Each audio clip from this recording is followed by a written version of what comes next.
Before the underworld had leaders, it had chaos. Before it had structure, it had blood. Before it had the commission, it had a battlefield disguised as a city.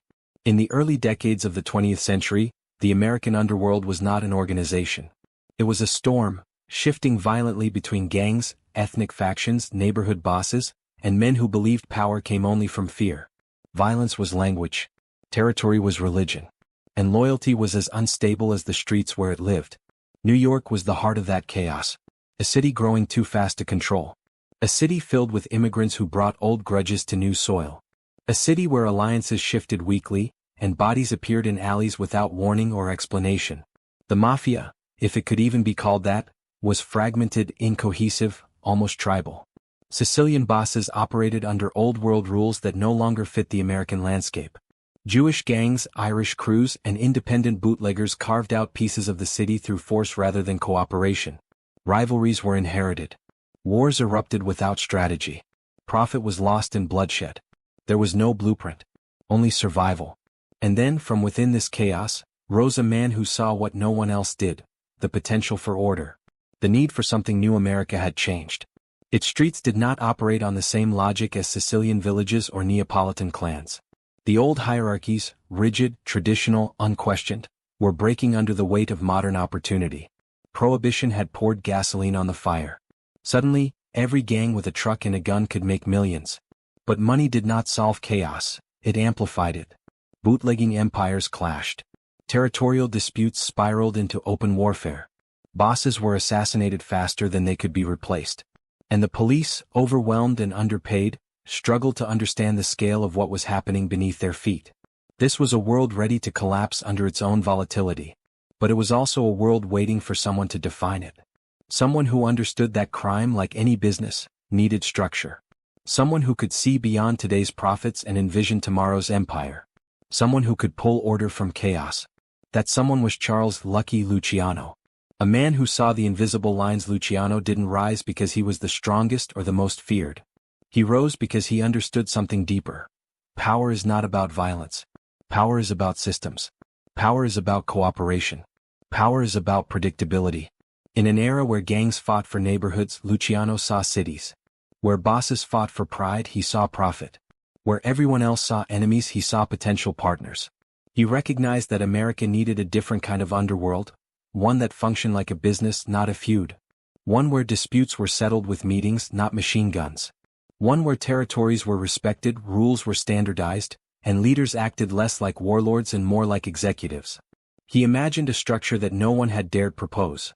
A governing body that unified families under one table, one philosophy, one design. He didn't call it the commission yet. But he was already building the idea long before the world knew what it meant. The birth of a blueprint. Luciano's rise would take time, and blood, and betrayal, and genius. But the blueprint began forming in his mind years before he seized power. He studied rival gangs the way a strategist studies armies. He analyzed how money flowed through the underworld. He understood that violence created instability, and instability destroyed profit. He watched old bosses cling to Sicilian customs that made no sense in a rapidly modernizing America. And slowly, a radical thought emerged: what if crime could be organized? What if families could govern themselves? What if war could be replaced with regulation? It was an idea that would reshape the criminal world forever. An idea that would turn gangsters into decision makers. An idea that would turn chaos into a system. The commission would become his masterpiece. A council of families designed to prevent unnecessary bloodshed, manage disputes, coordinate business, and enforce rules. It was, in many ways, the first corporate boardroom of American crime. But before the commission could rise, the old ways had to fall. And before Luciano could lead, he had to survive a world built to destroy men like him. A world on the brink of transformation. The American underworld did not know it was living at the end of an era. It did not know that one man, quiet, strategic, visionary, would soon redefine everything. But history remembers these moments differently. Behind every revolution, there is a point where chaos meets opportunity. Behind every new structure, there is a mind that sees what others cannot. Behind every lasting empire, there is an architect. And before anyone else, before the commission, before the unification of families, before the transformation of crime into a system, there was Lucky Luciano's idea. A blueprint born from blood. A vision born from chaos. A revolution waiting to begin. Before Lucky Luciano emerged as the architect of order, America's criminal underworld was a battlefield with no generals, only warlords. Its streets were ruled not by strategy but by ego, not by structure but by instinct, not by alliances but by grudges older than the Statue of Liberty. To understand why Luciano mattered, one must first understand the world he inherited, a world on the brink of collapsing under the weight of its own violence. A mafia still shackled to the old world in the early 20th century, the American Mafia was not one organization. It was a scattering of Sicilian clans, each with its own customs, hierarchies, and ancient feuds carried across the Atlantic like unwanted luggage. These factions brought with them rigid codes of honor, a refusal to work with outsiders, and vendettas that stretched back generations. In Sicily, these traditions were survival mechanisms. In America, they became anchors dragging men into unnecessary wars. Bosses ruled through absolute fear. Obedience was demanded, not earned. Disloyalty meant death, quick, public, brutal. But the landscape of New York was not Sicily. Its streets were louder, its opportunities wider, its enemies more diverse. Old world thinking no longer fit the rapidly changing criminal economy. Yet the old bosses clung to their traditions even as the world shifted beneath their feet. Territory divided by ego, not strategy. New York's underworld resembled a patchwork of fiefdoms constantly at war with one another. The mafia wasn't a unified force. It was a series of territories defended like medieval castles. East Harlem controlled by one family, Little Italy by another, Brooklyn sliced into violent ethnic pockets, Manhattan split between Sicilian clans and Jewish crews. No one shared power. No one shared profit. No one trusted anyone outside their bloodline. These men didn't negotiate, they retaliated. They didn't build, they conquered. They didn't innovate, they repeated the same mistakes. A single insult could trigger a week of killings. A single dispute could destroy an entire operation. A single misunderstanding could escalate into a full-scale gang war. The streets were soaked with potential. But they were equally soaked with blood. Cross-ethnic rivalries, a constant state of war. The mafia didn't just battle itself, it battled everyone. The Jewish mob, Irish gangs, Italian factions, black policy kings, independent bootleggers, and political machines all collided daily in a chaotic mix of opportunity and conflict. Jewish gangs controlled high-level finance and connections. Irish mobs dominated political corruption and police influence. African-American numbers runners controlled thriving gambling markets. Instead of collaborating, the mafia clashed with all of them. Ethnicity was identity. Identity was allegiance. Allegiance was war. Every group had power. Every group had ambition. But no group had unity. If the mafia wanted to survive, let alone thrive, it needed something it had never considered before: cooperation. The bootlegging boom, money without management. When Prohibition hit, it was as if someone had opened a treasure chest in the middle of a battlefield. Suddenly, every group, mafia, Jewish gangs, Irish mobs, and independents, rushed to claim a piece of the richest illegal enterprise in American history. But vast profits only intensified the chaos. Hijackings became routine. Convoys vanished overnight. Breweries changed hands weekly. Alliances shifted like sand in a storm. Instead of joining forces to stabilize operations, rival factions sabotaged one another, destroying millions in potential profits out of spite. Bootlegging demanded organization. Bootlegging demanded logistics. Bootlegging demanded leadership. But the leaders of the underworld were too blinded by ego and tradition to see the bigger picture. Their failures were not a result of lack of opportunity. Their failures were a result of lack of vision. Assassinations as communication in pre-commission America, murder was not the last resort, it was the first. It was the language bosses spoke when they didn't get what they wanted. Kill first. Explain later. Repeat as necessary. Dozens of bosses died throughout the 1910s and 1920s, often in public, often during daylight, often without warning. These killings didn't solve problems. They created power vacuums. And power vacuums created more war. Every assassination reshaped the map. Every retaliation deepened divisions. Every body that fell proved the same truth: there was no system. Only chaos wearing a crown. The desperate need for a stabilizing force. By the late 1920s, the underworld was reaching a boiling point. Bootlegging profits were too high for amateur management. Intergang warfare was burning money faster than it earned it. Old bosses were dying off or failing to adapt. Younger gangsters were growing restless under outdated tradition. Crime was expanding. But leadership was not evolving. The American underworld had the potential to become a powerful, profitable, disciplined entity, but it was trapped in a loop of violence and mistrust. It needed a strategist, a negotiator, a unifier, someone who saw the streets not as battlegrounds, but as an interconnected ecosystem. Most importantly, it needed a leader capable of convincing men who hated each other to sit at the same table. A mind capable of redesigning the very structure of organized crime. Someone who understood that chaos was not the enemy, it was the raw material for a new kind of order. Enter Lucky Luciano, the vision the underworld didn't know it needed. The world before Luciano was broken, volatile, and unsustainable. The Mafia didn't realize it needed change, because it didn't realize survival required evolution. But Luciano did. He saw the dysfunction. He saw the waste. He saw the opportunity hidden inside the violence. And from the ruins of this disorganized, ego-driven world, he would build something extraordinary, a blueprint, a system, a commission, order from chaos, strategy from bloodshed, a criminal empire from a fractured underworld. But before he could transform the Mafia, he would have to confront the very forces that kept it divided.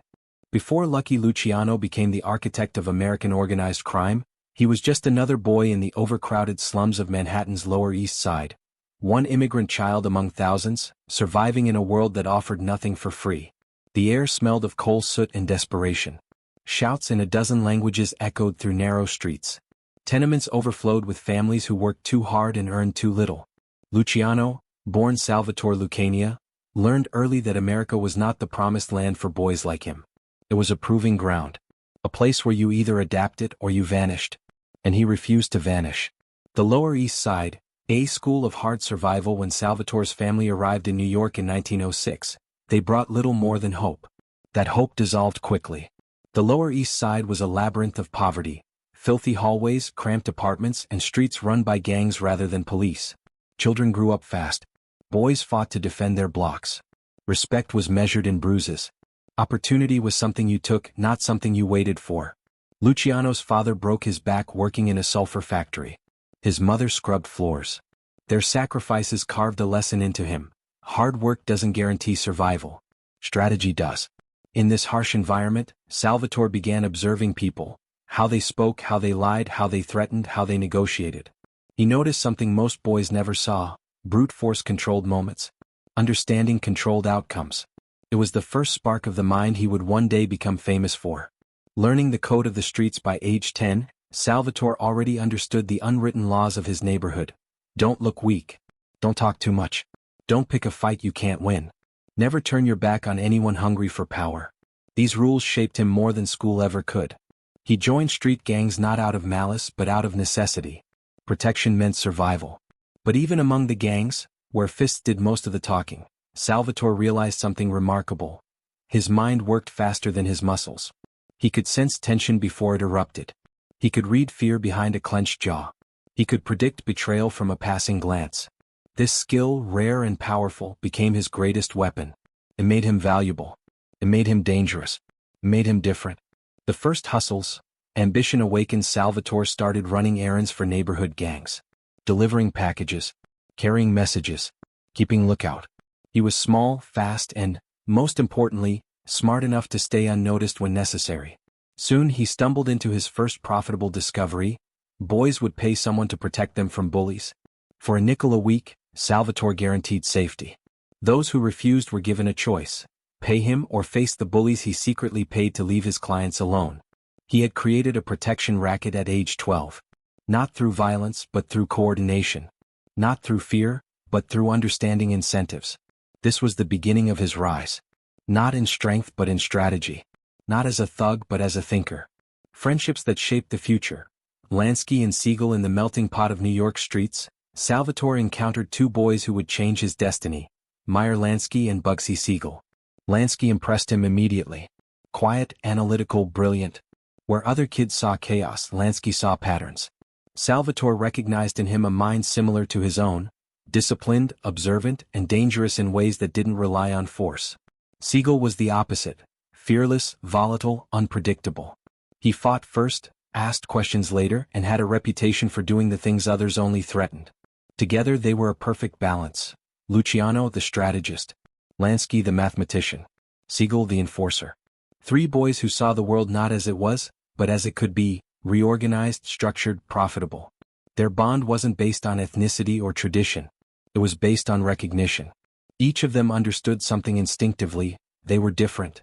They were ambitious. They were meant for more.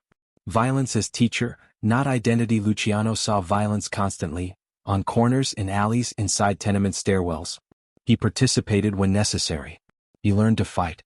He earned scars. But unlike most street kids, he didn't romanticize brutality. Violence was a tool, not a philosophy.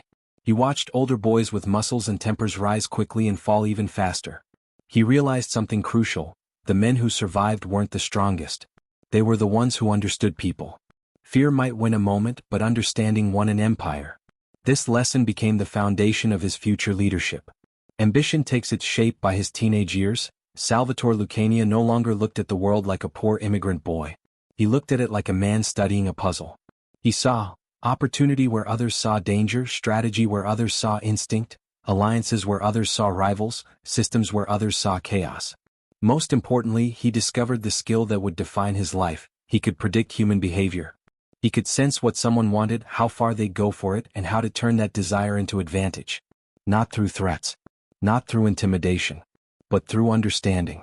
It was in the alleys of the Lower East Side that Lucky Luciano, the future architect of the American Mafia, was truly born.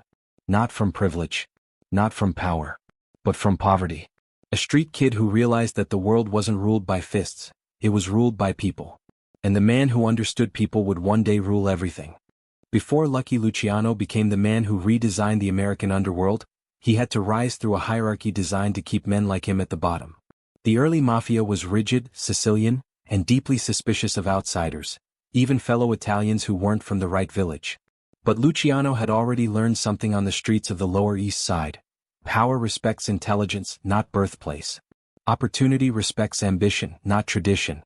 And he possessed both in abundance. From street muscle to strategic asset, Luciano's earliest years in the mafia world were spent as an enforcer, collecting debts and settling disputes for small-time mobsters. But unlike other enforcers who relied purely on intimidation, Luciano approached the job with calculation. He didn't rough up every debtor, he studied them. He didn't escalate fights, he redirected them. He didn't follow orders blindly, he evaluated outcomes. Older bosses noticed. Some dismissed him as too Americanized, too friendly with non-Italians, too willing to challenge their methods. But a few visionary minds saw something else. A boy with the instincts of a leader and the mind of a businessman. Luciano quickly rose from street work to running bootlegging routes, supervising operations, and negotiating deals with suppliers. He understood something the old bosses didn't. Bootlegging wasn't a street fight, it was a logistics system.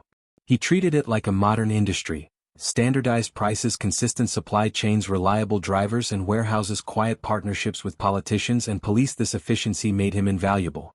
And dangerous. Because it proved he could see beyond the mafia's old-world limitations.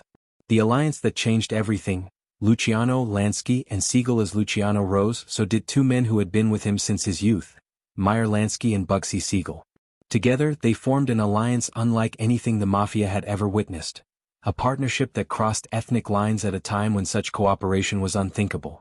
Meyer Lansky, the architect of numbers. Lansky wasn't muscle. He was mathematics in human form. He knew the odds of every game, the angle of every deal, the leverage behind every negotiation.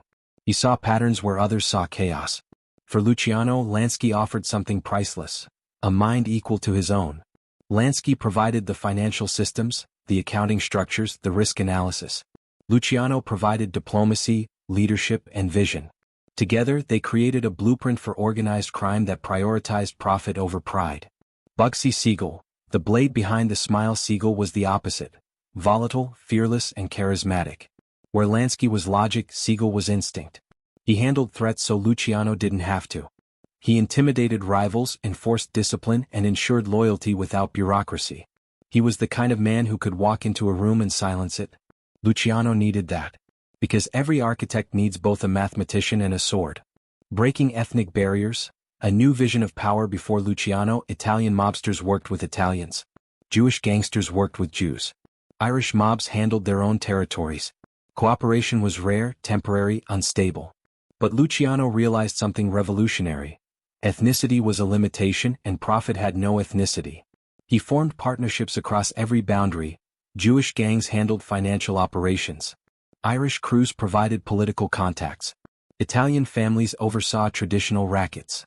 Independent operators helped expand bootlegging. This cross-ethnic cooperation created an intricate web of alliances no single group could control, except him. Old world bosses hated it. They saw Lansky and Siegel as contaminants, outsiders, threats to tradition. But Luciano saw them as the future. The underworld didn't need a tribe. It needed a network. Modernizing the mafia, from feuds to business models while Sicilian bosses clung to ancient codes of honor, Luciano was quietly designing a modern corporation. He implemented changes that shocked the old guard. Profit-sharing systems between gangs, standardized territory agreements to prevent violence, negotiated conflict resolution instead of ambush killing, structured divisions for gambling, bootlegging, and prostitution, delegated leadership roles based on skill, not ancestry. Where others saw tradition, Luciano saw inefficiency. Where others saw rivals, Luciano saw resources. Where others saw territory, Luciano saw markets. This mindset elevated him far beyond the men of his generation. The battle against the old world bosses. Luciano's modernization wasn't without resistance. Bosses like Joe Masuria and Salvatore Maranzano believed the underworld should remain Sicilian, rigid, and controlled by fear. They hated Luciano's alliances. They distrusted his friendships with Jews. They feared the influence he was gathering. To them he was a threat to the natural order. To Luciano they were relics. And relics could not lead a modern underworld. What began as political tension soon escalated into silent war. A war of influence, numbers, alliances, and vision. Luciano won not through brute force but through strategy. He gathered support from younger gangsters who were tired of old rules. He gained the loyalty of bootleggers who depended on his systems. He won favor with businessmen and politicians who preferred profit to bloodshed. And he secured unwavering support from Lansky and Siegel. By the time the old bosses realized what he was building, it was already too late. The making of a leader the underworld had never seen. Luciano didn't rise because he killed the most enemies. He rose because he understood the one truth the old bosses couldn't see. Power doesn't come from fear. Power comes from organization. He wasn't a warrior. He was a designer. He wasn't a follower of tradition. He was the creator of a new era. And as his influence grew, the underworld began to shift, slowly at first, then rapidly, toward a future shaped by his vision. Luciano was no longer a street kid from the Lower East Side. He was the architect of an empire forming in real time. But before his blueprint could be completed, the old world bosses would wage one final battle to maintain the past. A battle that would define Luciano's power, and nearly cost him everything. Long before the Mafia became an empire, it was a brotherhood held together by a single, unbroken thread. Omerta, the ancient Sicilian code of silence. To the old world bosses, Omerta wasn't just law. It was identity. It was the line between honor and disgrace, life and death, belonging and exile. But for Lucky Luciano, Omerta was something far more complicated. It was a tool, a shield, a weapon, a philosophy he respected, but not one he would allow to limit the future he envisioned. Luciano understood its power. But he also understood its flaws. Omerta as tradition, the sacred code of the old world in Sicily, Omerta had been born from necessity. Foreign governments, hostile rulers, and corrupt police forces left civilians with no authority to trust but each other. Silence became their protection. Loyalty became survival. The code demanded no cooperation with law enforcement, no betrayal of one's family, no questioning of leadership, and absolute obedience to the hierarchy. For old-school mafia bosses like Joe Masuria and Salvatore Maranzano, this code was sacred. It preserved their authority and justified their power. To them, Omerta guaranteed discipline, fear, control, and the continuity of tradition. Breaking Omerta was unthinkable. Reimagining it was impossible. But Luciano didn't come from their world, he came from the Lower East Side. And he had learned early that blind loyalty could be just as dangerous as betrayal. Silence as psychology, Luciano's understanding of Omerta. Where old bosses treated Omerta like scripture, Luciano studied it like strategy. He understood that silence prevented chaos. He understood that loyalty minimized violence. He understood that order relied on rules everyone respected. But he also saw something the old bosses refused to acknowledge. Omerta, in its pure form, prevented progress. It demanded obedience to men who were no longer fit to lead. It shielded incompetence behind the mask of honor. It restricted innovation by punishing dissent. Most dangerously, It protected tradition at the expense of evolution. Luciano knew the underworld needed structure, not superstition. Systems, not ceremonies. Leadership, not lineage. If the Mafia was going to survive the modern world, it needed to break free from the parts of Omerta that held it hostage to the past. Selective loyalty, Luciano's quiet rebellion. Luciano didn't openly challenge Omerta. He did something far more effective. He redefined it. In his world, loyalty wasn't about ancestry. It wasn't about Sicilian pride. It wasn't about ritual or blood oaths. Loyalty was about efficiency. If a man earned money, respected the system, and avoided unnecessary violence, he was valuable. If a man caused chaos, clung to outdated customs, or brought police attention, he was a liability. Under Luciano's interpretation, a Jewish partner like Lansky could be loyal. A hot-headed Sicilian could be disloyal. A smart outsider could be trusted. A traditional insider could be removed. This philosophy was radical. It shattered the old hierarchy. It made Luciano enemies in his own culture. But it also built him an army of men who followed him not because they were born into the Mafia, but because he created a system worth following. Rewarding skill over ancestry. Luciano's greatest rebellion wasn't killing bosses or reorganizing rackets. It was replacing tradition with merit. He promoted men based on intelligence, reliability, adaptability, and ability to generate profit. Not ethnicity. Not birthplace. Not family name. Lansky handled strategy. Siegel handled enforcement. Costello handled politics. Each man excelled in his role, and none of them fit the mold the old bosses demanded. To Masuria and Maranzano this was sacrilege. To Luciano it was the future. Breaking the silence to build something stronger. Luciano never broke Omerta in the traditional sense. He never turned on his own. He never cooperated with the government. He never betrayed his men. But he did break the spirit of Omerta, the part that demanded unquestioning obedience. He questioned everything. Why kill over pride when profit was more valuable? Why promote by blood instead of competence? Why cling to old grudges when business required unity? Why let tradition dictate structure when structure should dictate tradition? His rebellion wasn't loud. It wasn't dramatic. It wasn't even visible to most. It was strategic. It was quiet. It was revolutionary. Luciano didn't destroy Omerta, he upgraded it. He kept its spine, loyalty to the organization. He discarded its cage, loyalty to outdated leaders. The seeds of transformation under Luciano's reinterpreted Omerta, men followed because they believed in the system, not because they feared punishment. The result was unprecedented. Fewer random murders, more organized cooperation, more profit sharing, reduced ethnic tension, a growing belief in collective stability. For the first time, the Mafia was beginning to resemble a modern institution rather than a medieval clan. But this transformation threatened the men who benefited from the old order. Men like Masuria and Maranzano felt the ground slipping beneath them. They saw Luciano not as an ambitious lieutenant, but as a visionary too dangerous to be controlled. His selective loyalty would become the spark that ignited a war. A war that would push the Mafia to the brink and force the underworld to choose between the past and the future. Long before corporate America discovered efficiency, Lucky Luciano was already practicing it in the shadows. Where most gangsters saw bootlegging, gambling, and prostitution as chaotic hustles, Luciano saw them as industries, complex machines that could be optimized, expanded, and regulated. This was his true genius. Not violence. Not intimidation. But organization. He transformed scattered criminal operations into revenue-generating engines that moved with the precision of legitimate businesses. Under his leadership, the Mafia evolved from a cluster of feuding gangs into a multi-department enterprise with clear structures, coordinated logistics, and predictable profits. Luciano didn't just run crime. He industrialized it. Bootlegging, from street smuggling to a logistics empire, prohibition had created a gold rush, but most gangs treated it like a brawl rather than a business. Hijackings, double crosses, and territorial wars destroyed more alcohol, and more profits, than police raids ever did. Luciano changed the math entirely. He reorganized bootlegging into a supply chain, introducing concepts no other gang had imagined.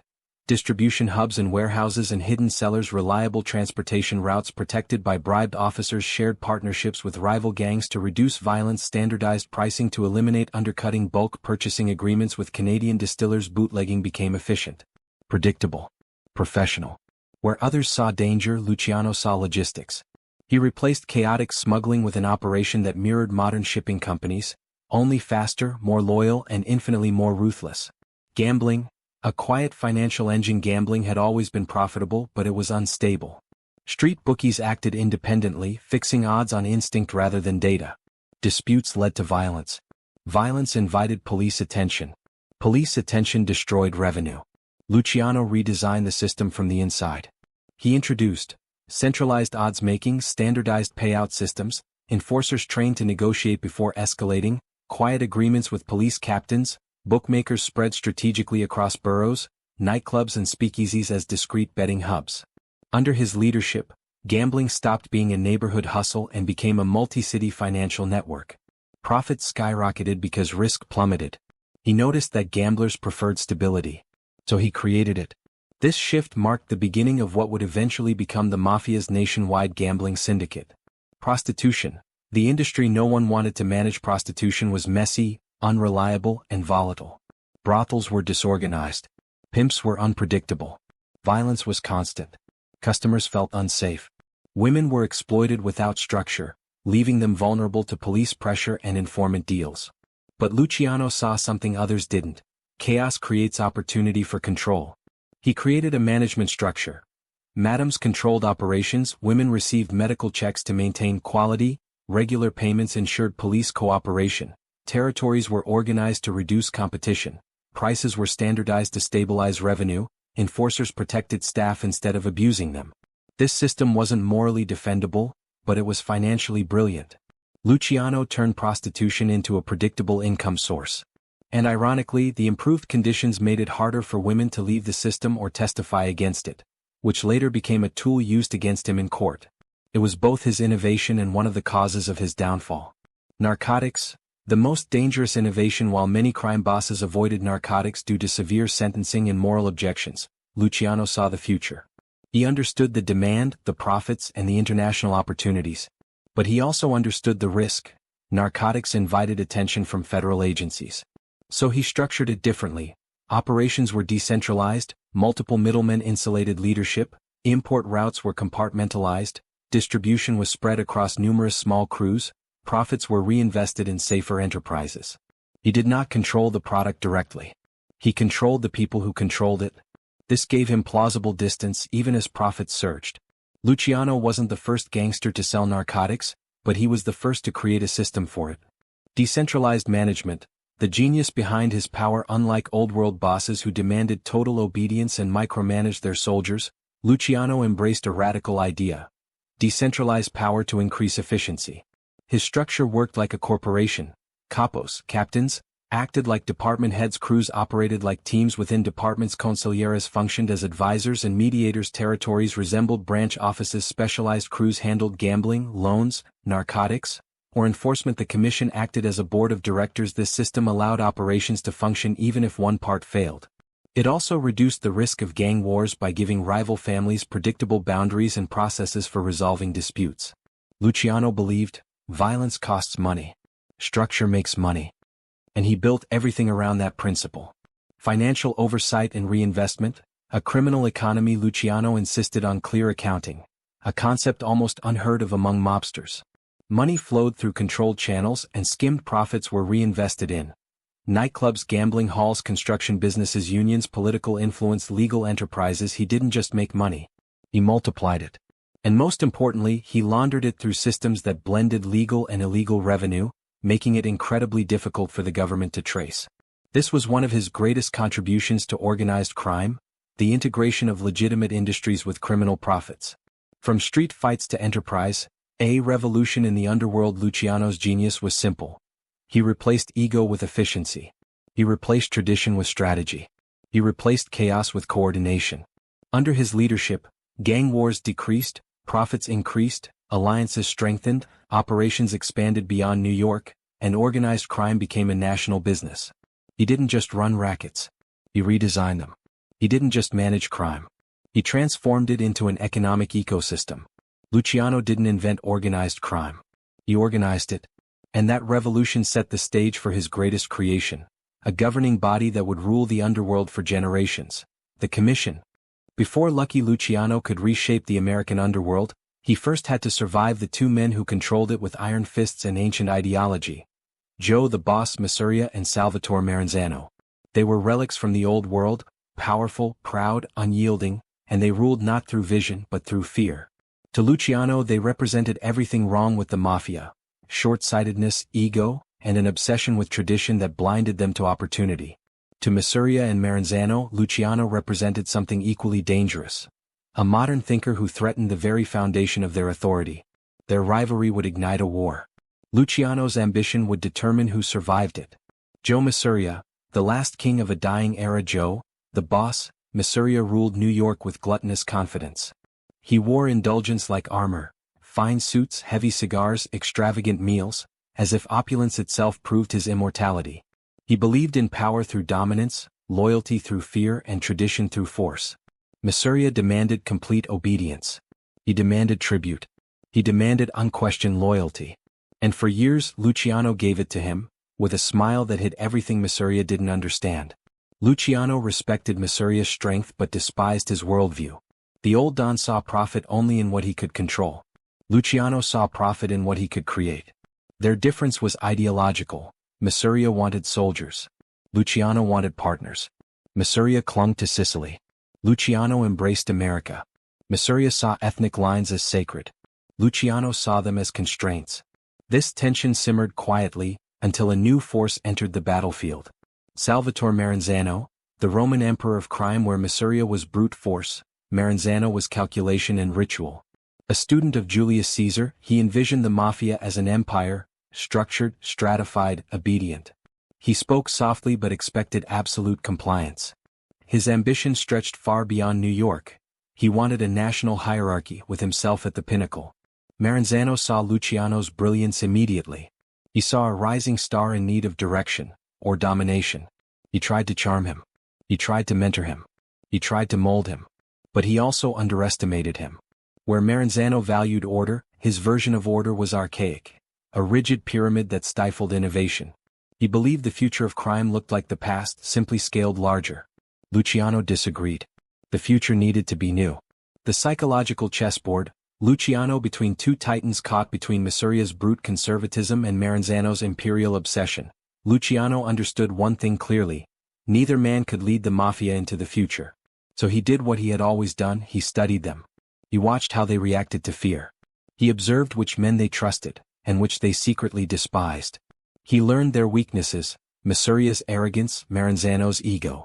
To Luciano this was not just survival. It was a chess match. But unlike chess, this board was soaked in blood. Alliances as tools. The old world meets the new. Luciano formed alliances the way a tactician forms strategies, not out of loyalty but out of necessity and timing. With Masuria he played the loyal lieutenant. He gave respect, delivered profits, and appeared dutiful. But he also recognized that Masuria's reign was collapsing under its own weight. Too many enemies. Too little foresight. With Maranzano he played the promising protégé. He entertained his Roman analogies, listened to his restructuring ideas, and pretended to admire his vision. But he knew Maranzano's hunger for power was unsustainable. Neither man understood how deeply Luciano was threading the needle. How he was aligning factions quietly, gathering support discreetly, and preparing for a future where neither of them existed. Alliances were no longer bonds. They were stepping stones. The Castellammarese War, a city drowning in blood. The rivalry between Masuria and Maranzano erupted into open warfare, the infamous Castellammarese War. New York became a battleground. Speakers on street corners were gunned down. Bodies appeared in taxis and tenement hallways. Gunfire echoed through Little Italy. Alliances flipped like coins in the wind. Both bosses demanded Luciano's loyalty. Both expected him to die for their cause. Neither realized he was preparing to end the war, not fight in it. He bided his time. He protected his allies. He escalated nothing unnecessarily. He understood the war for what it truly was: the death rattle of two outdated kings. The necessity of betrayal, a new kind of loyalty. To Luciano, betrayal was not treachery. It was strategy. If betrayal meant ending useless bloodshed, he would betray. If betrayal meant modernizing the mafia, he would betray. If betrayal meant removing men who held back progress, he would betray. He held a philosophy the old bosses couldn't comprehend: loyalty is owed to the future, not the past. So he made a decision that would define his legacy. He approached Maranzano secretly, offering him Masuria's head. Maranzano accepted. Then he approached his own closest allies, explaining the necessity of siding with the lesser of two evils, temporarily. But Luciano understood the deeper truth. Whichever boss survived the war would become too powerful. So neither could be allowed to survive. It was the calculus of a visionary, the ruthlessness of a strategist, and the burden of a man reshaping history. The cost of ambition, a heart hardened by purpose. Every alliance Luciano made came with a psychological price.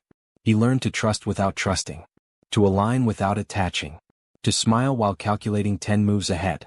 Ambition demanded sacrifice, and the first sacrifice was innocence. The second was mercy. The third was peace. By navigating between Masuria and Maranzano, Luciano transformed himself. He was no longer a street kid with ideas. He was a man willing to bend morality to save a future only he could see. Allies became temporary partners. Enemies became predictable obstacles. And the war between outdated titans became the crucible that forged his authority. The world was about to change. Luciano's ambition was not greed. It was vision. He wasn't fighting for a throne. He was building a system. And to build that system the old kings had to fall. Masuria, Maranzano. Two giants who believed power came from fear. Luciano believed power came from structure. Their war would end. His revolution was just beginning. The Castellamarese War did not begin as a battle for the future. It began as a struggle between two old-world titans, Joe the Boss Masuria and Salvatore Maranzano, who refused to accept that their era had ended. But by the time the last gunshot faded, the war had become something far greater, a turning point in American criminal history, a test of survival, and the crucible in which Lucky Luciano's destiny was forged. A city in chaos, New York becomes a war zone. From 1930 to 1931, New York City transformed into a killing ground. Gunmen lingered on street corners dressed as delivery boys. Bodies appeared slumped over steering wheels and idling cars. Breakfast cafes erupted in gunfire. Nightclubs became execution chambers. Newspapers called it the underworld slaughterhouse. To gangsters it was simply reality. The war was everywhere, two empires tearing the city apart in a battle for dominance. Masuria's forces struck with brazen arrogance. Maranzano's men retaliated with ruthless precision. And in the middle stood Luciano, a man pretending loyalty to both sides while quietly shaping something neither boss could imagine. Shifting loyalties. Friends become traits, traitors become tools. Every week brought a new betrayal. Captains defected. Soldiers switched families. Longtime allies vanished overnight. Fear made men unpredictable, and unpredictability made alliances meaningless. Luciano monitored it all like a chess master reading a board of unstable pieces. He kept Lansky close, a mind he trusted without hesitation. He kept Siegel close, a weapon he could rely on when diplomacy failed. He kept Costello close, a negotiator capable of calming tempers and opening doors. But everyone else? They were pieces to be moved, not trusted. Luciano understood that war was not about bullets, it was about positioning. If he survived the shifting sands he could reshape the entire underworld. If he miscalculated he would become another corpse in the morning paper. The near-fatal kidnapping, a warning from the old world. One night, Luciano's war became personal. He was grabbed off a Manhattan street by unidentified men, forced into a car, beaten, and left bloodied under the Coney Island boardwalk. The message wasn't spoken but it was clear. Choose a side. Stop pretending you can serve both worlds. Stop imagining your ideas matter more than tradition. The old guard saw him as a traitor in the making, a man too modern, too American, too willing to challenge sacred rules. But the kidnapping did something unexpected. It hardened Luciano's resolve. He realized that neither Masuria nor Maranzano intended to let him live long enough to create the world he envisioned. Survival was no longer a strategy. It was a declaration. The war escalates, blood in the streets as the body count rose, the war reached a fever pitch. Masuria's men stormed speakeasies and bombed rival fronts. Maranzano's killers moved like ghosts through the night. Every borough became a battlefield. Every day brought another assassination. But something else was happening beneath the violence, something only Luciano fully understood. Both bosses were losing control. Masuria's arrogance blinded him. Maranzano's obsession consumed him. Their soldiers grew tired. Their lieutenants grew nervous. Their organizations cracked under pressure. Luciano saw opportunity where others saw doom. The decision to betray, loyalty to the future. Luciano understood the war could not end through victory. It could only end through removal. Masuria had to go. Maranzano had to go. Not because Luciano was power-hungry, but because neither man was capable of leading the mafia into a new era. So he made the boldest decision of his life. He would betray both kings to break the cycle of endless war. He approached Maranzano first, offering him Masuria's elimination. Maranzano accepted with barely concealed greed. But Luciano already knew the truth. Once Masuria fell, Maranzano would become a tyrant worse than the man he replaced. This was not betrayal as treachery. It was betrayal as evolution. Luciano was loyal, not to men but to the future. The execution of Joe Masuria. The first throne falls on April 15, 1931. Luciano lured Masuria to a Coney Island restaurant for lunch. He excused himself to the bathroom. Moments later, gunmen, Siegel among them, stormed in and riddled Masuria's body with bullets. Newspapers claimed Luciano orchestrated the perfect hit. The truth was more profound. He had removed the first obstacle to modernization. But the war was far from over. Maranzano's double game. A new king in the old manor with Masuria gone, Maranzano crowned himself boss of all bosses. He reorganized the mafia into a Roman-inspired hierarchy and distributed territories. He even promoted Luciano to a high-ranking position, a gesture of gratitude or perhaps deception. But Luciano saw the danger immediately. Maranzano had not defeated the old world. He was the old world, dressed in gold and ambition. Soon, whispers reached Luciano that Maranzano had ordered a hit on him. The war had simply changed costumes. If Luciano did nothing, he would die. If he acted, he would change history. He chose history. The final move, Maranzano must fall on September 10, 1931. Luciano used a strategy unheard of in mafia tradition. He sent Jewish hitmen, men Maranzano didn't recognize, to impersonate government agents and execute him in his own office. The old emperor died with confusion in his eyes, killed not by Sicilians but by the future. And with his death the war ended. A battlefield reborn into order. The Castellamarese war cost dozens of lives. But it produced something far greater, a clean slate. A chance to rebuild. A moment where tradition collapsed and innovation took its place. Luciano emerged not as a conqueror but as an architect. He had survived betrayal, violence, and kidnapping. He had navigated shifting loyalties with genius. He had eliminated two kings, not to take their throne, but to create a world where thrones no longer existed. The future had arrived, and Luciano was ready to design it. When the final echoes of the Castellamarese war faded, the underworld stood at a crossroads. Would the mafia fall back into the endless cycle of strongmen and bloodshed, or would it evolve into something more stable, something modern? Lucky Luciano already knew his answer. He had not survived two tyrants and a citywide slaughter to recreate another dictatorship. He had not risked everything just to replace Masuria's iron fist with Maranzano's Roman crown. He wanted something unprecedented, a system that outlived any single man. From the ashes of war, Luciano began constructing the most revolutionary concept the American underworld had ever seen, the Commission. It wasn't just an organizational chart. It wasn't just a power-sharing agreement. It was the blueprint for a self-governing criminal nation. And it would redefine organized crime for generations. A radical idea, crime without a king. For over a century the mafia had followed the same model. One supreme boss at the top. A pyramid beneath him. Obedience enforced through fear. Luciano had seen this model fail twice, with Masuria's arrogance and Maranzano's obsession. A single leader was a single point of collapse. A single vision meant a single blind spot. A single ego meant inevitable war. So he proposed something unheard of: no more boss of bosses. Ever again. Instead of a king there would be a council. Instead of dictatorship, shared governance. Instead of rivalry, regulation. It was a revolution disguised as a meeting. Borrowing from the American system. Inspiration hidden in plain sight. Luciano was not an academic, but he was observant. He borrowed ideas from everywhere. Corporate boards, companies divided power among executives, decisions required consensus. Expansion happened through partnerships, not murder. Labor unions, territories divided into locals, disputes settled through mediators, pooled resources strengthened the whole political machines, leaders traded favors, loyalty was rewarded with opportunity, influence moved through networks, not titles. He took these principles, business, labor, politics, and fused them with mafia structure. The result was a criminal system that looked less like a gang, and more like a government. The first commission, 7 seats at a table. Luciano called together the major families. The Genovese family, his own, the Gambino family, the Lucchese family, the Bonanno family, the Prophesy family, representatives from Chicago, and the powerful Jewish syndicate led by Lansky. 7 groups, 1 table. Each family had autonomy. Each family had territory. Each family had a vote. And most importantly, each family had a reason to keep the peace. War now meant not just bloodshed but economic collapse. Profit became the new judge. Consensus became the new weapon. For the first time, the mafia operated as a federation, a collaborative organism with mutual incentives. Rules of the new order.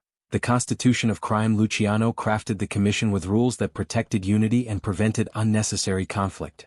1. No family could eliminate another family without commission approval. This ended impulsive assassinations. 2. Territories were respected. Disputes required negotiation. Violence became a last resort, not a reflex. 3. Major business ventures required shared understanding. Bootlegging routes, gambling operations, and unions became joint enterprises. 4. No one, ever, could claim the title boss of bosses. Ambition was allowed. Tyranny was not. 5. The commission could remove leaders who jeopardized stability. A silent warning to future Maranzanos. These rules did not eliminate greed or rivalry, but they redirected them away from open war. Luciano's genius, decentralized power, centralized vision. Luciano's brilliance was not in controlling everything. It was in building a system where control didn't depend on him. He decentralized daily operations. Capos ran local crews, underbosses oversaw territory, intermediaries handled disputes, and the commission supervised long-term direction. This allowed the mafia to grow like a corporation, not a kingdom. If one leader fell, the structure remained. If one family weakened, the others adapted. If one boss grew too ambitious, the commission checked him. It was self-balancing, self-protecting, self-renewing. And it freed Luciano from the curse that had haunted his predecessors. The throne was no longer a death sentence. A new relationship with violence. Murder as policy, not emotion. Before Luciano, murder was personal. A slight, a rumor, an insult. Men killed over feelings. Under the commission, murder became strategic. Used only when necessary, approved by multiple families, executed with precision, designed to stabilize, not destabilize. Violence did not disappear. It became efficient. Luciano understood something fundamental. Violence should protect profit, not replace it. A system that outlived its creator. The commission became more powerful than any single don. It governed for decades, long after Luciano's exile, imprisonment, and death. Even as leadership changed, the rules remained. The structure remained. The vision remained. Every generation of mobsters inherited the same blueprint. Stability over chaos, profit over pride, cooperation over bloodshed, structure over ego. The commission turned the mafia into a national enterprise. One that expanded into unions, casinos, narcotics, and politics. It was not perfect. It was not moral. But it was effective. And it began with one man who looked at a battlefield of corpses and imagined a boardroom instead. The commission was more than reform, it was revolution. Luciano didn't just stop wars. He redesigned the logic of power. He didn't just unify families. He professionalized them. He didn't just lead the mafia. He engineered its operating system. In a world defined by bloodlines, grudges, and ancient rules, he chose innovation. He chose collaboration. He chose the future. The commission was his masterpiece, a structure strong enough to survive kings, betrayals, and generations. But soon, Luciano would learn a devastating truth. Even the strongest system cannot protect its architect from the frailty of human loyalty. When the commission emerged from the ashes of the Castellamarese War, it was not an instant miracle. It was fragile, experimental, and surrounded by men who had spent their lives communicating through bullets. Peace was unnatural to them. Cooperation felt suspicious. Trust was almost impossible. And in the center of this uneasy balance stood Lucky Luciano, a man who had survived kings, betrayal, and war not because he was the strongest shooter, but because he was the smartest mind in the room. He now faced his greatest challenge, transforming his blueprint into a functioning criminal government. A leader without a throne, influence over authority. The brilliance of Luciano's leadership was subtle. He did not rule by barking commands or intimidating capos. He didn't pretend to be a monarch the way Masuria and Maranzano had. Instead, he ruled through something far more powerful: influence. Authority forces obedience. Influence earns it. Luciano understood the psychology of violent men. He knew that gangsters, no matter how brutal, craved recognition more than domination. So instead of positioning himself as the ultimate ruler, he let everyone believe they were contributing to the system. This made the commission feel like their creation, not just his. By giving every boss a voice, Luciano ensured that they would defend the system, because the system protected their interests. He wasn't a dictator. He was the architect. And an architect doesn't need a throne, he needs a structure that depends on him. Diplomacy as a weapon, turning former enemies into partners. The commission's early days were full of tension. These were men who only months earlier had tried to kill each other. Their memories were soaked in blood. Their tempers were unpredictable. Yet Luciano managed them with the finesse of a practiced diplomat. If two families argued over turf or profits, he didn't take sides. He didn't escalate. He mediated.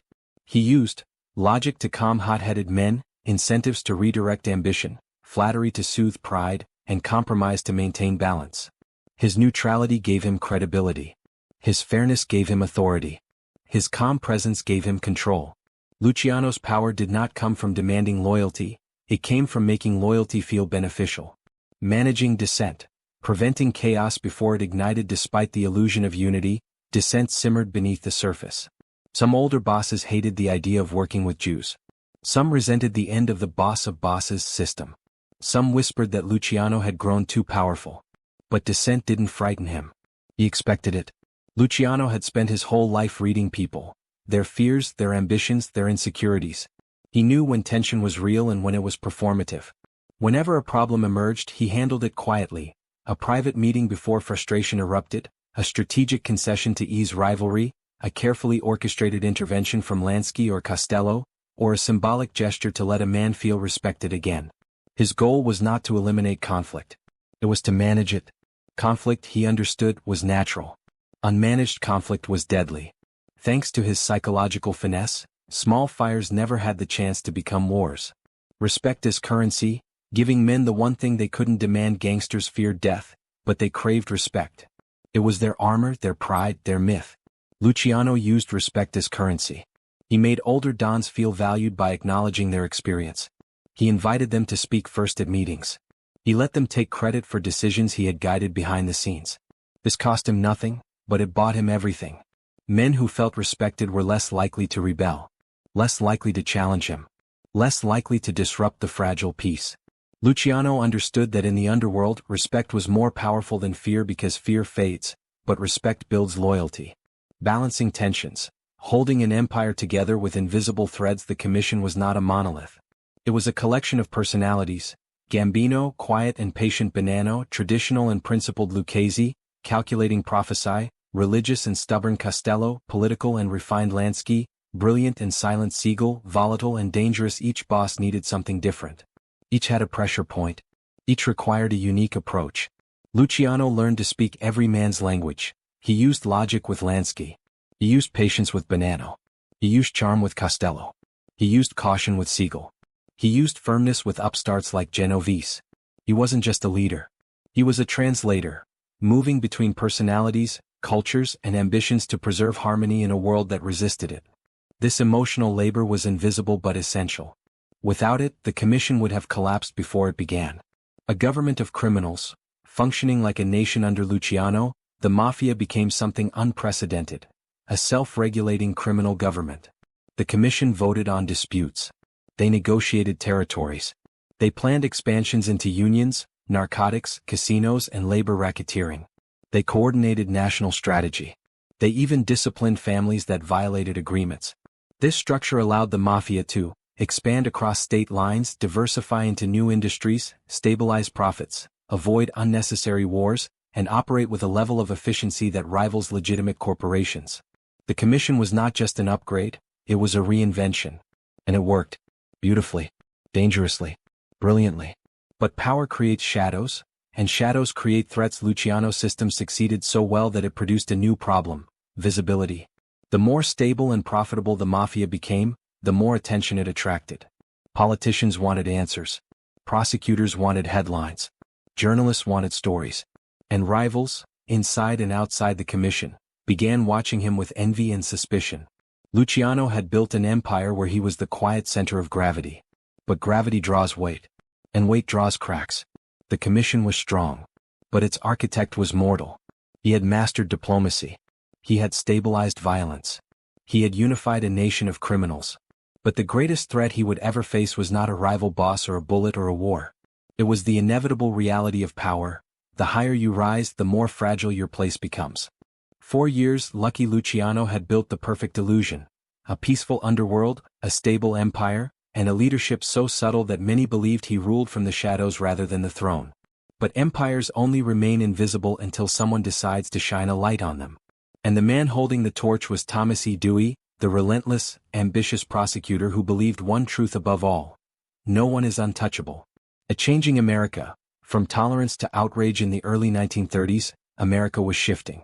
The Depression had broken trust in institutions. Ordinary citizens blamed corruption for their suffering.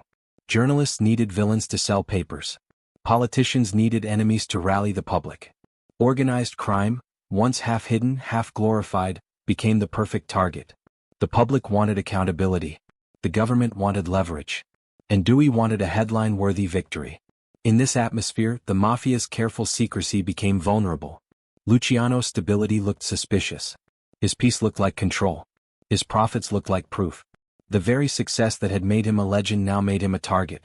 Dewey's War. The rise of a political assassin. Thomas Dewey was not just a prosecutor. He was a man building a political future. And nothing accelerated a career faster than taking down a criminal empire. Where past prosecutors chased individual crimes, Dewey pursued systems. Where others attacked symptoms, he hunted the architect. His methods were meticulous. Investigating speakeasies and brothels, flipping frightened witnesses, tracing money flows, exposing corrupt police officials, interrogating low-level pimps and madams, connecting rumors to strategy, using the media to shape public opinion. He treated Luciano's empire like a puzzle. One that could be solved if worked from the edges inward. Every raid, every headline, every subpoena was a piece falling into place. And somewhere deep inside the mafia, cracks began to form. Internal jealousy. Allies who watched too closely. Luciano had always known the most dangerous enemies were not the ones in other families, they were the ones at his own table. Men like Vito Genovese resented his power, envied his authority, envied how seamlessly he could negotiate peace while others only knew how to spark war. Even longtime allies whispered, "Charlie is getting too visible. Dewey wants him, not us. If he falls, maybe we rise." The commission was still united in business but not in loyalty. For the first time, Luciano sensed a shift in the air, not from the government but from silence at the table. Jealousy does not announce itself. It festers. The media turns the spotlight. A king made visible. Luciano had spent years cultivating the image of a businessman. He rarely appeared in public. He avoided flamboyance. He didn't flaunt his wealth. But now, reporters painted him as a criminal emperor controlling prostitution, gambling, unions, narcotics. A manipulator of politicians and a puppeteer pulling the strings of every crime family. The more Dewey pushed, the more newspapers followed, and the more the public began to believe that Luciano was the face of organized vice. His invisibility evaporated.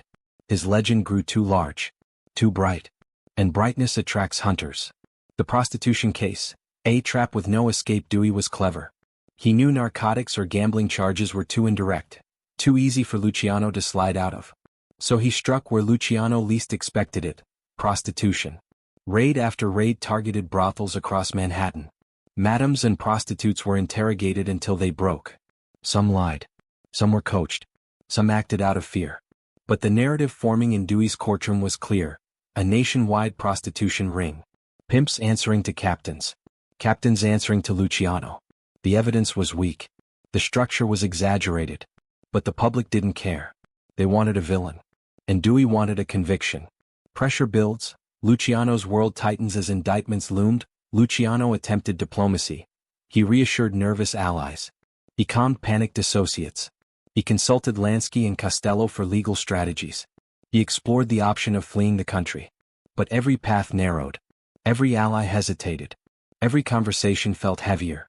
The empire he had built on cooperation was struggling under the weight of fear.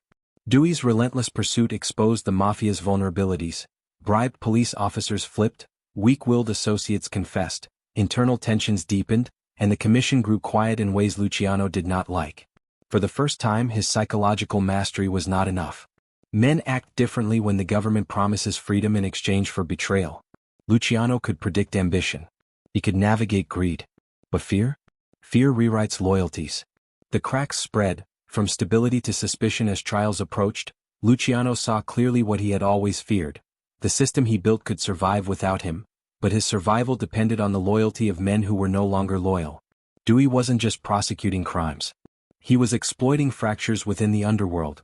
Jealous rivals, frightened witnesses, opportunistic politicians, ambitious lawmen, moralists seeking publicity. The commission still respected Luciano, but it no longer protected him. They saw the storm approaching and quietly stepped out of the rain. The walls close in, the beginning of the end. When Dewey finally arrested Luciano in 1936, New York gasped, not because the king had fallen but because the king had been caught. Luciano had survived wars, betrayals, and assassination attempts. But this was different. This enemy didn't use bullets. It used subpoenas.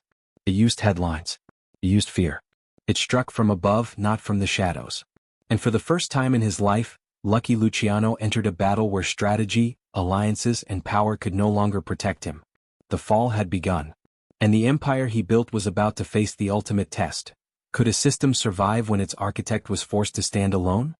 The moment Lucky Luciano stepped into the courtroom, it became clear that this wasn't simply a trial, it was a public execution of an idea. For years, Luciano had been the invisible force behind the commission, the architect of an underworld that operated like a corporation. Now that same structure, admired by criminals, feared by rivals, envied by prosecutors, was being weaponized against him. He wasn't just on trial as a man. He was on trial as a system. And Thomas Dewey, the prosecutor with presidential ambitions, knew it. A courtroom already decided. The media's trial before the first witness even stepped forward. Newspapers had already declared Luciano the CEO of organized crime. Cartoons depicted him as a spider at the center of a vast criminal web. Editorials demanded justice. Headlines shouted guilt like prophecy. Public opinion didn't need evidence. It needed a villain. And Luciano, polished, composed, and undeniably powerful, fit the role too perfectly. Each morning, the courtroom filled with journalists, politicians, spectators, and moral crusaders eager to witness the downfall of a man they had never seen but always feared. Dewey didn't just want a conviction. He wanted a spectacle. The testimonies, stories built on fear and survival. One by one, witnesses took the stand. Most were prostitutes or brothel operators, their voices trembling as Dewey guided them. Some had been threatened. Some coerced.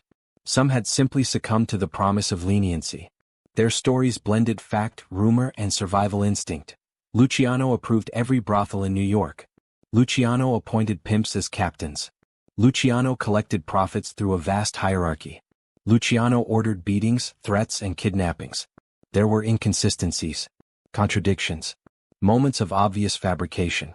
But Dewey understood a critical truth. A powerful narrative can overpower weak evidence.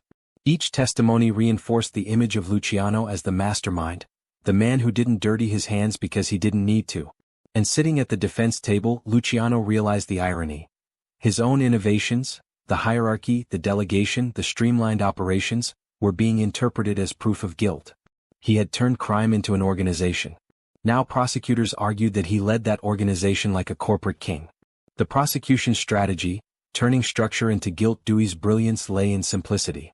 He didn't need to show Luciano committing a crime. He only needed to show that a system existed, and that Luciano sat at its center. Every chart he presented, every diagram, every witness statement was designed to suggest one idea. Luciano controlled everything. The commission? A criminal board of directors. Capos? Department heads. Soldiers? Employees. Territories? Branches. Even Luciano's refusal to flaunt power backfired. Because he operated quietly, prosecutors claimed he was the most dangerous of all. A modern criminal executive, Dewey declared, whose genius makes him more deadly than any gunman. The courtroom murmured. Journalists scribbled. The public nodded. Luciano had spent years making the mafia efficient. Now efficiency was his noose.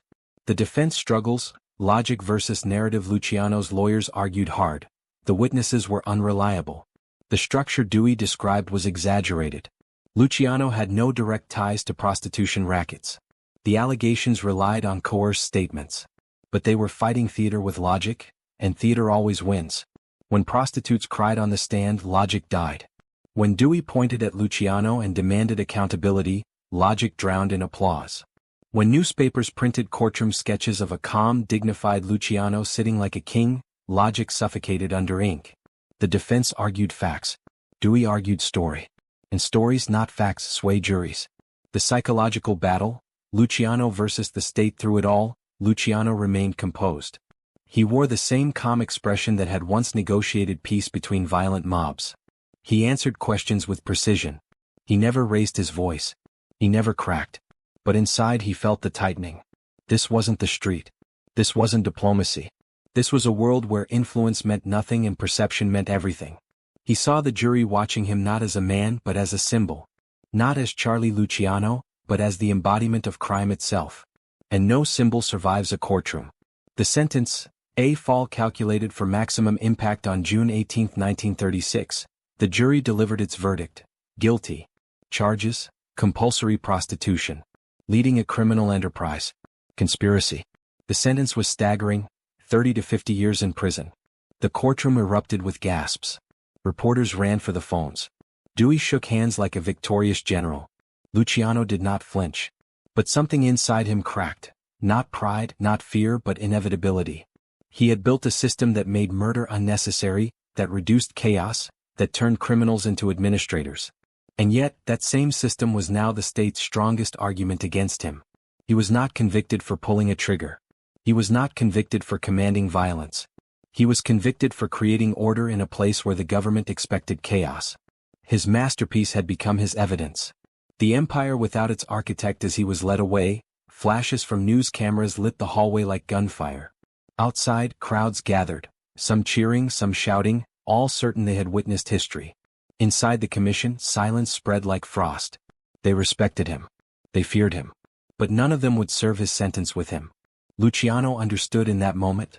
Empires can withstand enemies. But they cannot withstand exposure. And for the first time he felt the full weight of a truth he had always ignored. The higher you build a system, the more catastrophic the fall of its architect becomes. For Lucky Luciano, the gavel that sentenced him did not simply send him to prison. It separated a man from the empire he had built. But even that was only the beginning. The true breaking point came not behind bars, but thousands of miles away, when he was deported from the very country where his influence had been carved into the streets. Exile, not prison, became his endgame. And yet, the irony that followed him across the ocean was unmistakable. The system he created was about to prove it no longer needed him. A king behind walls, influence without freedom. Even in prison, Luciano refused to become irrelevant. He couldn't run the mafia from inside, but he could guide it. Through coded messages, loyal intermediaries, and the weight his name still carried, he remained a presence in the commission's decision-making. He didn't give orders, he offered direction. He didn't enforce discipline, he shaped thinking. His allies visited. His lieutenants listened. But every year behind bars deepened a truth he could feel but not yet accept. The commission was learning to function without its architect. Luciano was not losing power. He was losing necessity. The deal that freed him, a freedom with a price. World War II changed everything. American intelligence needed information about sabotage on the docks, about Italian ports, about the underworld's networks. Luciano had leverage again. His wartime cooperation helped the Navy secure shipping lines, and in 1946 his sentence was commuted. But freedom was not his reward. Exile was. Return to Italy, the government declared, and never set foot in America again. That was not mercy. That was removal. As the ship carried him away from New York, Luciano felt the weight of a realization harsher than any cell. He was no longer part of the world he built. He was now a spectator. Naples, a throne made of shadows. Italy did not welcome him as a returning king. Police watched him. Politicians feared him. Old world mafia leaders treated him with respect but suspicion. Luciano walked the streets of Naples with the unsettling feeling of being both famous and powerless. He tried to stretch his influence back across the Atlantic, but distance eroded authority. Letters moved too slowly. Meetings could not be held. Voices he once controlled now made decisions without him. The empire continued forward, and Luciano was stuck in place. He had created a system meant to run itself. Now that system was doing exactly that. Trying to reclaim a share of yesterday. Luciano wasn't ready to surrender relevance. He contacted old lieutenants, advised on disputes, quietly weighed in on narcotics routes, and tried to maintain a foothold in decisions affecting families he once guided. But America moved quickly. New York evolved. The commission adapted. Men like Carlo Gambino and Joe Bonanno no longer needed his counsel. Younger capos saw him as a historical figure rather than a leader. Luciano wasn't dethroned, he had simply been outgrown. The system he built had matured. And that hurt more than betrayal, more than prison, more than exile.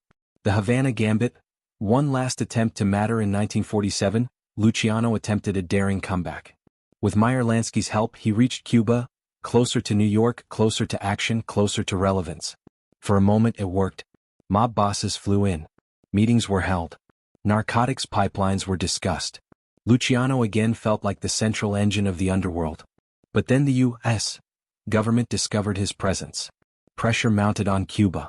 Officials forced him back onto a plane. Another exile. Another reminder. Even when he tried to reclaim power, the world pushed him out again.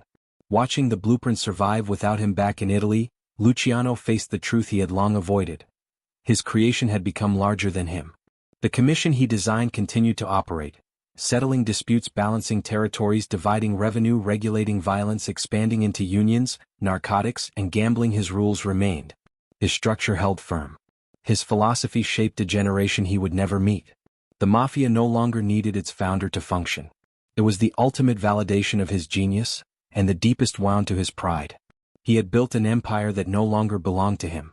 The emotional endgame, pride wrapped in loneliness. As years passed, Luciano spent most of his time walking through Naples, smoking on balconies, retelling stories to anyone who still cared to listen. He wasn't a leader anymore, he was a legend living long enough to understand what legends really are: echoes. He felt pride knowing that order had replaced chaos, that the commission still governed as he intended, that his blueprint had become criminal law. But pride came with loneliness. The system that immortalized him also exiled him from its daily life. Luciano had always believed power came from control. Now he learned the last lesson. Real power is creating something that survives you, even if it forgets you. The blueprint beyond the man Luciano died in 1962, not in a war, not in a courtroom, but in exile, a man watching his invention from a distance. His final years were quiet, reflective, painfully aware of the truth he could no longer deny.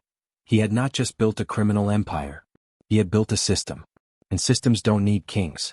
The commission continued. The rules remained. The order he imposed became tradition. His name faded from daily operations, but his structure became immortal. Lucky Luciano didn't just change the Mafia. He engineered a blueprint that outlived the man who made it. Legends are rarely one-dimensional. Lucky Luciano's legacy is proof of that. He was a ruthless criminal, a man who orchestrated murders, profited from exploitation, and reshaped entire illegal industries. Yet he was also one of the most influential organizational strategists of the 20th century. His ideas outlived him. His structure outlived him. And even today, long after his death, his blueprint continues to echo across criminal networks, corporate hierarchies, and political systems. Luciano didn't simply change the Mafia. He changed the concept of power. The Commission, a government that never died. Luciano's most enduring creation, the Commission, remains one of history's most innovative governance models. It replaced the feudal chaos of the old Mafia with a structured, regulated, democratic-style council. Even decades after his fall, the Commission model continued, coordinating national rackets, maintaining order between families, standardizing operations, and preventing wars that once destroyed profits and lives. It became the backbone of modern American organized crime for generations. Even when certain families collapsed or bosses were imprisoned, the system remained. Luciano had achieved something extraordinary. He made the Mafia institutional. No longer dependent on a single man, no longer susceptible to total collapse, no longer guided by emotion rather than strategy. The Commission evolved into a political body, one that survived FBI crackdowns, internal betrayals, and cultural changes. A structure outliving its architect is the ultimate proof of design. Influence beyond the Mafia. Crime goes corporate. Luciano's organizational ideas extended far beyond the underworld. He was the first to treat crime like a corporation.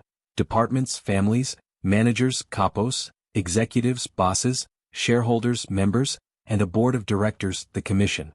Modern organized crime groups across the world, from the Italian 'Ndrangheta to the Japanese Yakuza to Russian networks, now operate with similar structures: decentralized power, shared profit, and regulated expansion. These groups do not worship Luciano. Many never speak his name. But they follow his method because it works. His blueprint is instinctive now, woven into how criminal empires manage growth, minimize risk, and control territory. The irony, Corporations echo the criminal model. There is an uncomfortable truth scholars often point out. Corporate America and Luciano's Mafia evolved along similar lines. Not because legitimate businesses learned from gangsters directly, but because Luciano's instincts mirrored the structure of successful organizations. Consider clear chains of command, standardized policies, region-based divisions, conflict resolution systems, shared revenue pools, incentive-driven loyalty, and leadership chosen for competence rather than birthright. These principles exist in Fortune 500 companies today. Luciano did not invent these ideas, but he instinctively recognized their value long before most criminal or corporate systems used them. His criminal empire was cruel, yes, but it was also efficient. And efficient systems tend to spread. Unions, politics, and the Luciano framework. Luciano's influence wasn't confined to illegal rackets. His model seeped subtly into American labor and political culture. He understood how to control unions through a mix of intimidation and incentives, blend illegal profit with legal infrastructure, use political machines to protect business interests, enforce loyalty through structured benefits and punishments. Many union corruption scandals of the mid-20th century mirrored commission-style governance. Decision-making committees, territorial control, and shared benefits resembled the mafia's internal operations. Political machines, like Tammany Hall, also functioned as hybrid versions of Luciano's structure: hierarchical, disciplined, loyal, and transactional. His impact was never limited to crime alone. It influenced how power was understood in America. A dual legacy, visionary or villain. History debates Luciano's legacy endlessly. To some, he was a visionary, a man who ended senseless wars, stabilized the underworld, and kept bloodshed controlled with structure and diplomacy. To others, he was a ruthless opportunist, a man who used intelligence to commit sophisticated harm, exploit women, and profit from human suffering. Both are true. Luciano's life is a paradox. He created order using violence, built unity through manipulation, and crafted a system that made crime more efficient than ever before. His genius cannot be separated from his brutality. His strategy cannot be separated from his sins. In the end, his legacy is not moral. It is structural. He created a new kind of criminal power, one that survived governments, wars, exiles, and deaths. The blueprint today, invisible but immortal even now in the 21st century. Drug cartels use commission-like councils, mafia families globally divide territories using Luciano-style logic, cybercrime networks employ decentralized leadership, international trafficking syndicates coordinate with shared governance models. His influence has gone beyond ethnicity, geography, or era. Lucky Luciano created the world's first truly modern criminal organization. And once that idea existed, it could never be unmade. The final reflection: a legacy larger than the man. Luciano died far from the country he reshaped, but the architecture of his mind remained rooted in American crime for decades. He proved one thing above all: structures outlast kings. Ideas outlast violence. Blueprints outlast the hands that draw them. Luciano's name may fade, but the system he built will echo as long as criminals seek order, as long as networks seek profit, as long as organizations, legal or illegal, need structure. His legacy is not a myth. It is a method still alive today.